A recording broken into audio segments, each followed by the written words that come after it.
Hey guys, Joe Simpson here. Thanks for coming back to TechWake TV. As you know from my last video, I just picked up the Mac Mini, the M1 version, and like everyone else, I'm struggling a little bit with getting a good external SSD device to read into that system quickly, meaning the speeds that I get aren't awesome. I have one of those Samsung drives that work pretty good. I get anywhere from about 400 to 500 write speed and about 600 to 650 read speed. That's perfectly adequate for most 4K and 1080p timelines. I've been doing a little research online and I've come across a product made by Sabrent. Now, this isn't the fastest one that they make or the most expensive one that they make, but this is a Thunderbolt 3 using an M.2 NVMe drive. I'll explain what that is in a minute. And it's an enclosure. It looks like this. This enclosure allows you to take an NVMe drive, put it inside, plug it into your Thunderbolt 3 port for your Mac Mini, and to run, hopefully, a little bit faster with your external device. The internal hard drive in the Mac Mini M1 is super fast. You get read and write speeds of in excess of 2500. I think it's Gbps is what they rate it. The other drives that I'm plugging into this machine are ending up somewhere between 7 to 8 times slower than the drives built in, which gives you kind of a compelling argument and a reason to possibly buy an upgraded hard drive with the M1 internal, but it's very expensive. Two things I like about the internal drive on the Mac Mini is that A, it's fast, and B, it's built in. So there's a couple ways to handle adding drives. There are docking stations. There is little add-on dock booster pedestal things that do SD cards and USB and Thunderbolt ports. I have one of those coming, and I'll explain to you why I don't think that's necessarily the best solution. But anyway, without beating it up too much more, let's look at this Sabrent Thunderbolt 3 M.2 NVMe SSD enclosure. God, that's a lot of letters. Pulling this thing out, you get the instruction manual. Looks like telling you how to take off the case, how to put in the drive, how to put on the case, and you should be up and running at that point.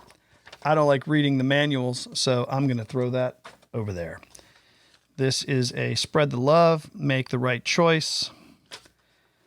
Not going to be part of that deal.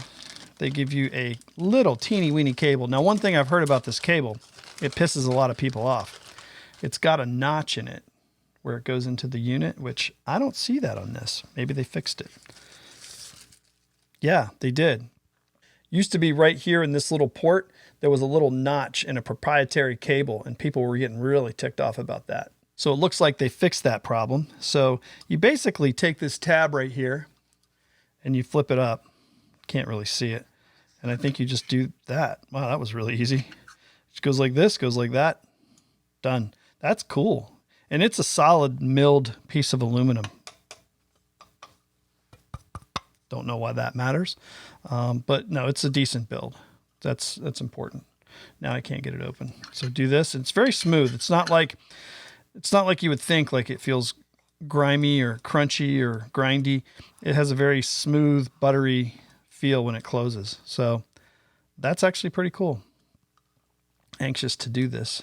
So I didn't buy a special NVMe. There's different ones, different flavors and speeds.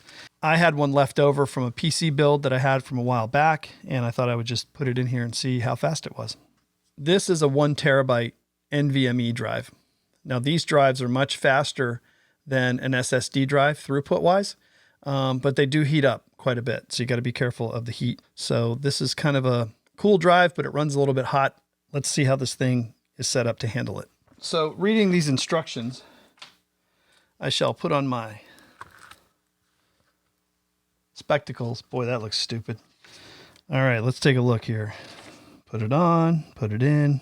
It doesn't really say anything. I think this is like heat tape. Anyway, this drive just goes, it only goes in one way. You can see there's like a tooth in this notch. It only goes in one way. So we'll put this in here like this. And there's going to be, oh, that's cool. Oh, I see. So this little thing here comes over and latches over. And that's that. And it looks like this piece of aluminum might actually sit on, so you might need some type of tape. This is a 2mm. So they have a thick piece of heat shield and a thin piece. So I think what you do is you want to try this piece here. That feels pretty good. Let's see if I get any pressure with the thin piece. Depending on how much pressure I get will determine which one I use. Yeah, there's nothing there. So I'm going to say this one goes by the wayside. This one's going to be the one I use because I could actually feel it. And I don't really know. Let's see. I don't really know where this would go. I'm just going to guess and say like that. And that's going to be your heat dissipation right there. This is going to go in here like this.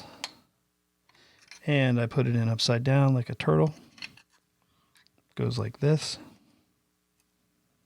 You're going to spin that under, close that up. I think that's it. When you're done, you've got a pretty solid little block. Let's see if this cable is directional. It does not seem to be. It is the same on both sides. So let's go ahead and plug it in. I'm going to get rid of my glasses. And that's it. When you're done, you've got a small little drive. Pretty nice little chunk of aluminum. Now, I have the Sabrent rocket plugged into the computer. It's showing up as disk 4S4. I don't know why. So I'm going to rename it Sabrent, Sabrent NVME. And then I'm going to just leave it as APFS. I'm going to erase. And there we have it. Sabrent NVME. It looks like I have 1 terabyte free. And let's do some testing. So we're going to pull up Blackmagic. We are going to set it at the target drive. Sabrent. Open. And let's see what she's got. Oh yeah, Daddy Mac. Yeah, that's fine. I was looking for speeds anywhere over 1,000. And this thing is putting me right where I want to be. Yeah, consistently 1390, 1539. Yeah, that's just wicked fast. So basically, if you look at this grid right here, it's telling you with ProRes or Cinema DNG RAW or 10-bit YUV 422, which is what I have coming out of my Panasonic camera, that this device will handle anything all the way up to 4K 60 frames without issue. I would say it's probably going to get you into the 6K range, maybe even 8K, without much problem at all. So if you're looking to get somewhere around, 1,500 range, this is a perfect thing for you. It's about $80, and the drive itself's about $80 to $100. So really, for $200, you could have this. For some reason, the Mac Mini M1 does not do as well with the throughput on some of these other drives. And I can show you like the T7 from Samsung is much slower. Even though it's not bad, it works fine. It's just not going to get you there from here. So let's do a quick test of the T7 just so you can see how it compares, and we'll go from there. Okay, here we are doing the T7 test. So let's go ahead and pick the T7. Okay, open. And the T7 is plugged directly into Thunderbolt. Let's start it. See how it starts going up to 700, then comes back down to 4, and then it goes 600. It's not terrible. I mean, this is very usable. 800 for the T. You can do 4K and with this all day long, so it would be fine. Okay, so let's look at comparison. Select the target drive, look at the Sabrent rocket, and it's going to give me 13. So it's twice the speed of the T7. So if you're looking at something that's going to be twice as fast, the Sabrent with an NVMe is going to be much faster. So guys, basically what I'm saying here today is that Sabrent Rocket Enclosure with an NVMe drive is the real deal. If you want to get in excess of 1,000 input and output through this Mac Mini, this is the way to go.